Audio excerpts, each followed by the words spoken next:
আমরা একটা ক্যাপশন দিয়েছি, দেখবেন যে খোকন ঘনিষ্ঠ সাউ সরকারের স্ক্যানারে। খোকন মানে তৃণমূল কংগ্রেসের প্রাক্তন বিধায়ক খোকন দাস, তার ঘনিষ্ঠ সাউ সরকারের আন্ডার স্ক্যানারে। এটা আমাদের ক্যাচ লাইন বা আমরা যেটাকে হেডলাইন বানিয়েছি। একটি কমপ্লেন লেটার আমার হাতে রয়েছে, সেই কমপ্লেন লেটারের উপর দাঁড়িয়ে কথাটা বলছি।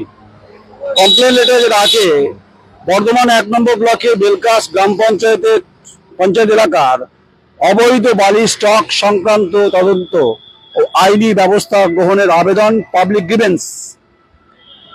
লিখেছেন জেলা শাসক পূর্ব বর্ধমান এবং জেলা ভূমি ও ভূমি সংস্কার আধিকারিক বিএলআরও পূর্ব বর্ধমান। মহাশয় এবং মহাশয়া, বিনীত নিবেদন এই যে পূর্ব বর্ধমান জেলার বর্ধমান 1 নম্বর ব্লকের বেলকাস গ্রাম পঞ্চায়েতের অন্তর্গত, আমি কপিটা পড়ে দিই আগে, অন্তর্গত আজির বাগান ফ্লাইওভার সংলগ্ন হাই রোডের দক্ষিণ পাশে সাউ সাপ্লাইয়ের মাধ্যমে বিপুল পরিমাণ বালি মজুদ রয়েছে। এটা কমপ্লেন লেটারে আছে, এটা আমি কমপ্লেন লেটার নিয়ে বানাইনি। স্থানীয় এলাকাবাসীর ধারণা, উক্ত বালি স্টক সম্পূর্ণরূপে বেআইনি এবং এর জন্য প্রয়োজনীয় সরকারি অনুমতি বা বৈধ নথিপত্র নেই, কমপ্লেন লেটারে আছে। এছাড়াও সরকারি রাজস্ব ফাঁকি দিয়ে কোটি কোটি টাকার ব্যবসা করেছেন শিবু সাউ, নাম আছে এখানে। এলাকাবাসীর অভিযোগ অনুযায়ী এই বালি স্টক করিয়েছেন তৃণমূল কংগ্রেসের প্রাক্তন বিধায়ক খোকন দাসের ঘনিষ্ঠ শিবু সাউ। অতএব জনস্বার্থে বিষয়টি যথাযথভাবে তদন্ত করে উক্ত বালি উৎস, বৈধতা, জমি চরিত্র, বিগত কয়েক মাসের ওই স্থানের সিসিটিভি ফুটেজ সহ সংশ্লিষ্ট নথিপত্র যাচাই করার পাশাপাশি যদি কোনো অনিয়ম বা বেআইনি কার্যকলাপ প্রমাণিত হয় তবে সংশ্লিষ্ট ব্যক্তিদের বিরুদ্ধে প্রচলিত আইন অনুযায়ী কঠোর ব্যবস্থা গ্রহণের জন্য আপনার সদয় হস্তক্ষেপ একান্তভাবে কামনা করছি। মাননীয় মুখ্যমন্ত্রীকে কপি দেওয়া হয়েছে, কিন্তু আমি যিনি অভিযোগ করেছেন তার নামটা আমি প্রকাশ্যে আনছি না, আনা ঠিকও হবে না। কমপ্লেন আমার কাছে মেল কপিটা আছে। কিন্তু যেটা ঘটনার অভিযোগ উঠছে, যেটা শোনা যাচ্ছে যে এই সাউকে গার্ড করছে কারা, এবং যে নির্বাচনের পর 4 তারিখ ফলাফলের পর অভিযোগ আকারে যখন শোনা যাচ্ছে, কারণ এটা তো লিখিত অভিযোগ যে তার বাড়ি, তার স্টক বাড়ি, তার জায়গা এবং বহু জায়গা নাকি তিনি দখল করেছেন, এটা অভিযোগপত্রে আছে।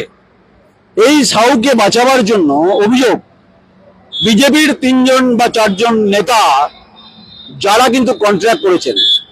বলবেন প্রমাণ তদন্ত হলেই পরিষ্কার হবে কারা কারা এই সাউকে বাঁচাতে চাইছেন।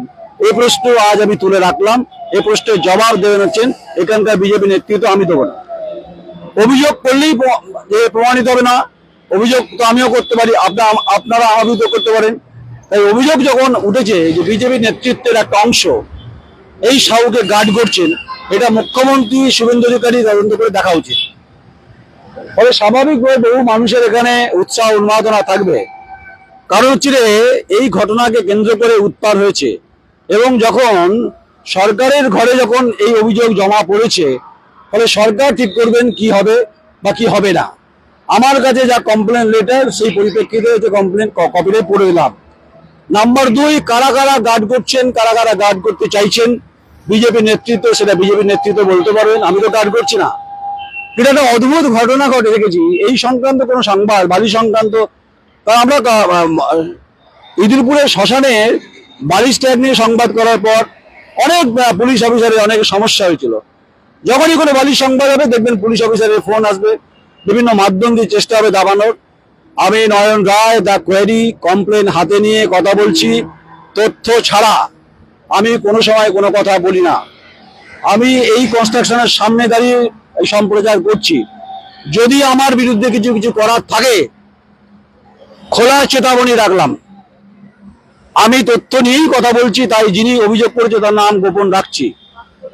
তাই আমি যখন কোনো কথা বলি তথ্যের বাইরে বলি না।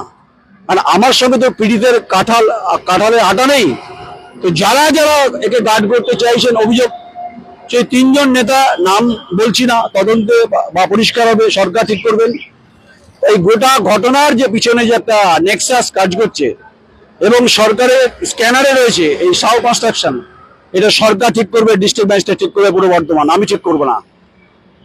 পরতে আরো দুর্নীতি আছে, সেটা পরিষ্কার করে একদম খুলে দেবো। আমি নয়ন রায় বলছি, নমস্কার। রথতলা, আজির বাগান, বর্ধমান।